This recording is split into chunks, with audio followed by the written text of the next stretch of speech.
Hello, everybody. All right, so we left off chapter 16. The kids were stuck on the island and Barry screaming about the good ship Lollipop, singing, that's an old Shirley Temple song, on the good ship Lollipop. Yeah, I know. Sorry, Caitlin, you're going to have it stuck in your head again. All right, so chapter 17 says a Hollywood ending. Ooh, that's promising. So little orphan Annie and Terry Lee get into scrapes, but they always get rescued. Everything ends up okay in the end. But it turns out that real life's not like the funny pages. When morning comes, no one's knocking down the door looking for us. It's still raining off and on and windy. Trees have been blown over and the ocean water is cloudy, the bottom churned up from the storm. There's debris everywhere and the key looks smaller, as if it's been swallowed up by the ocean. We sit in the shack, our stomachs growling. We're past talking. There's nothing to say. We all know it. Nobody's going to find us. We're done for. The brash, cocky members of the diaper gang are gone, and in their place are scared little kids who dream of being in their mother's arms. Kermit's the worst, though. The boy who hates naps, he just sleeps and sleeps. Night falls again, and this time it's almost a relief. I think it's easier for the boys to cry in the dark, but I'm dry-eyed and crying wouldn't even touch the feelings inside of me. We press into each other for comfort, no complaining now. Sometimes during those long hours, Beans reaches for my hand without a word and I fall fast asleep with his fingers curled in mine. I dream that I'm sitting next to Shirley Temple. She isn't as cute in person as she is on the screen, and she's definitely wearing too much lipstick. A hush falls over the room as the man on stage announces the next category. And for being the only girl stranded on an island with a bunch of boys with no chance of rescue, this year's award goes to, and he opens the envelope and smiles, Turtle, he says. The audience explodes into applause. I turn to Shirley Temple. Sorry, Shirley, maybe next year. As I make my way to the podium, flashbulbs go off, blinding me. And then I blink, and I'm awake. Lights streaming in through the holes of the roof, and I'm lying on top of the diaper gang like a pile of puppies, an elbow digging into my belly. A voice hollers, Turtle! Kids! The door crashes open, and Ollie is standing there breathing hard. Cap, he says, I found him! Slowpoke shoulders past Ollie, relief spreading across his face, his eyes fixing on me. Honey, he says, swooping me up in his arms. I bury my face in his warm, solid chest, and I know that everything's going to be okay. The boys leap up around me. Slowpoke holds me out so he can look at me. Oh, honey, your poor face. What took you so long, Pat? I ask. He makes a strangled noise. We've been looking for you kids since your aunt raised the alarm, but we had to put it in once the hurricane started blowing. There was a hurricane? Sure was, Miss Turtle, Ollie said. What about our home? Porkchop asks.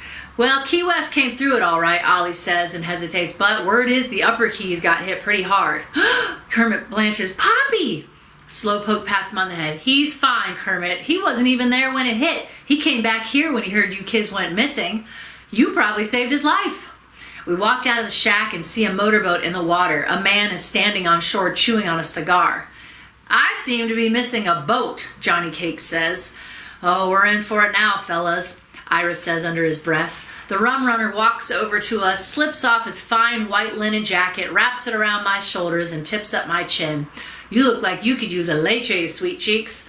It wasn't us, Johnny Cakes, Bean says. That's interesting, Johnny Cakes says, because Killy saw you take my boat. You believe a horse killer over us? Beans blusters. I'd believe an honest man over you any day, Johnny Cakes says. Beans bites his lip. I look over at Slowpoke. How'd you figure out we came here? Well, you know that kid who's always tagging around after y'all? He says, you mean Too Bad? Porkchop asks. Ollie nods. He heard y'all talking about digging up treasure on this key. We were saved by Killy and Too Bad, Porkchop smacks his head. Oh, we're never gonna live this down, fellas. Slowpoke scolds us. Your mothers have been worried sick. What were you kids thinking? We were thinking about this, Beans says as he thrusts out the sack. The gold coins spill out. Slowpoke's jaw drops so far, I'm surprised it doesn't hit the ground. I don't believe it, Cap, Ollie says. And we're not sharing one thin dime with you, Porkchop says with a trace of his old self. Johnny Cakes puts a hand on Porkchop's shoulder and squeezes. Yeah, we'll see about that. Seems like everybody and their cousin is waiting for us at the docks. Even Nana Philly is there, sitting in the back of a wagon. She smiles when she sees me, although Beans swears I imagined that. Smiled at a kid, he said. The best sight turns out to be Uncle Vernon wearing a scruffy beard. The news comes in from up north and it's terrible. They say lots of folks are dead from the hurricane and many of them were men who'd been working on the highway overseas. But not Uncle Vernon. It's probably the only time in history a bunch of lying, stealing, no good kids actually saved someone's life. The hurricane made headlines, but so do we. We're eating ice cream on the front porch. We're Jimmy's best customers now. Kermit's running down Curry Lane waving a newspaper. We made the front page, he shouts. Gang of charming kids finds pirate treasure loot worth $20,000. Charming, I say to Beans. I guess they never met you. Why they say gang, Ira says. We're the diaper gang. It's 2 words. My eyes are closed. Why did they print that photo, Kermit asks. Better than with your eyes open, Beans says. Not everyone's happy about our good fortune, though. It ain't fair. I would have got all your marbles if you had died, Buddy says. Sorry about that, Buddy, Kermit says. Jelly walks out his front door. Well, if it ain't the diaper gang, he says. Did y'all get a new wagon? Sure is, Jelly, Ira says, stepping back to reveal a brand new wagon. The boys don't have to work for candy now that they're rich, but they do anyways. Beans claims that the babies need them.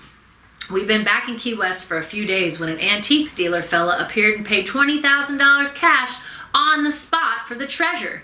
After Johnny Cakes was paid back for his lost boat, the rest of the money was split up 6 ways between me, Kermit, Beans, Porkchop, Ira, and Nana Philly. After all, it was her map, even if she didn't know about it in the first place.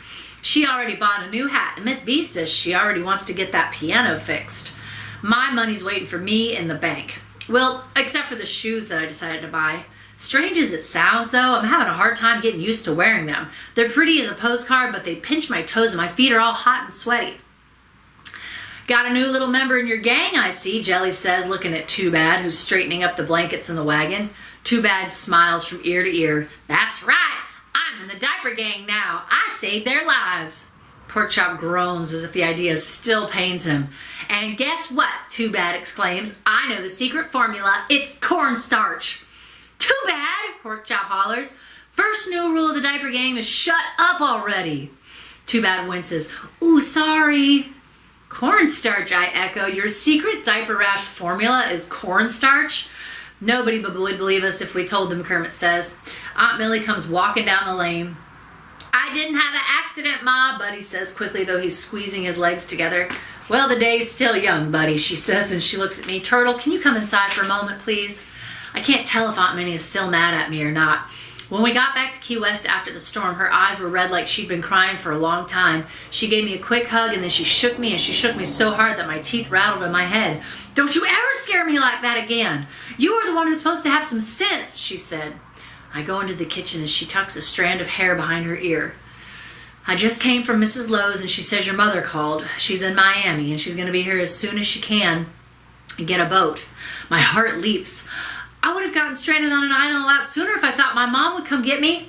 My aunt purses her lips. And your cat can come back here if you like. Really? She looks embarrassed. You were right. It wasn't Smokey. When you children were on that key, another cat snuck in here and made a mess. Did that cat happen to look like a skunk, I ask? She paused and then said, I should have believed you. I know, I say. And then I know, I say, and she laughs. I'm not sure Nana Philly's going to want to give Smokey back, I say. She's sweet on her. Maybe we could trade Buddy for Smokey, Aunt Minnie says and grins wryly. At least he's toilet trained. I'm at Pepe's drinking a leche when Johnny Cakes and the writer fellow recounting our adventure. What happened next, the writer fella asks me, smoothing his mustache. I lean forward. Well, that's when the rats showed up, Mr. Hemingway. Wait, Hemingway? Hemingway is a famous author. Interesting. So the writer guy that was hanging out with Johnny Cakes was Ernest Hemingway is a famous author, and he was actually known for living in Key West. Interesting. His eyes bulge out. Rats? Hundreds of them. They were crawling all over us. Worst thing you ever saw. Slowpoke strolls up. Hundreds of rats, you say. Strange how that didn't make it into any of the newspaper stories, he muses. Oh, writers never get the story right, I say. Slowpoke laughs and pops a wide brim hat on my head. Keep your pretty face from getting burned. Kermit runs up to our table. Turtle, Turtle, he says. What's the big hurry, Kermit? Johnny Cakes asks. Kermit starts coughing. Easy there, son, Slowpoke says, handing him a leche. Kermit gulps the coffee and he looks at me. Turtle, Turtle, your mother's here. Wait, Sadie Bell's here? Slowpoke says. She's at the house. Curry Lane has never seemed longer than when I'm running toward my mama. My hat flies off, but I can't be bothered to stop. Nothing's gonna stop me from my mother. Turtle! Mama cries. She rushes down the steps of the porch and then I'm in her arms and I am home again. Oh, baby, she says and stands back, looking me up and down. Look at you, you're so tan. Oh, I missed you, Mama, I say. A deep voice says, did you miss me too, princess? As Archie's walking out the front door wearing his Panama hat. Archie, I cry and run to him. Picks me up, twirls me around, putting his Panama hat on my head. Well, you can call me Daddy now, he says. Oh, you got married, I gasp. I look back at Mama as she waves a hand at me, a thin gold ring glinting in the sun. She's smiling so wide she's practically glowing. Oh, Mama, I say, and I feel her happiness like it's my own, as if a weight has been lifted off my heart and for the first time in my life I can breathe. Archie set me down looking serious. Nothing like a tragedy to make you realize what's important. Soon as your mother told me what happened, we started driving. Beans, who's sitting on the front porch swing, says, Say, how's your pal Mr. Idjit doing anyhow? Did his hair grow in yet? Slowpoke is loping down the lane. His eyes light up when he sees Mama. Sadie Bell, Slowpoke says and smiles. Sure has been a long time.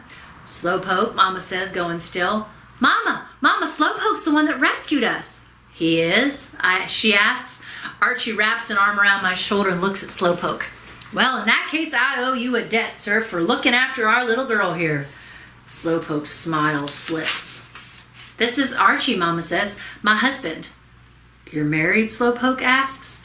Newlyweds, Archie said, and he sticks out a hand to Slowpoke. Archie meeks, nice to meet you. Slowpoke does not shake his hand. Huh, Slowpoke says in a hollow voice. Too late again. And then he turns and walks quickly down the lane. What a funny fella, Archie says with a laugh. And what kind of a name is Slowpoke? I look up at Mama. What did he mean again? Nothing, I'm sure, she says and smiles a little too brightly, but then she links her arms in mine and says, Come on, baby, I'm darn dying to show Archie Duval Street. It's like the happy ending of a Hollywood picture. Archie and Mama and me strolling arm in arm along Duval Street, a perfect family. On the way down here, we passed a nice piece of land in Georgia, Archie says to me. Georgia, I say. Yeah, good lot. Peach trees, a little brook. Perfect place for the Bellwood, Mama finishes. Took the words right out of my mouth, he says. Well, what about Miss Budnick, I ask.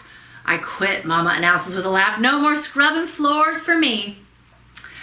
We'll be hiring the help from now on, thank you very much, Archie says. Long as we're nice to the housekeeper's kid, I say. Archie looks down at me from under his Panama hat. I told you we'd be there someday, I told you we'd be here someday, Princess. Duval Street, I ask? He smiles. Easy Street. Okay.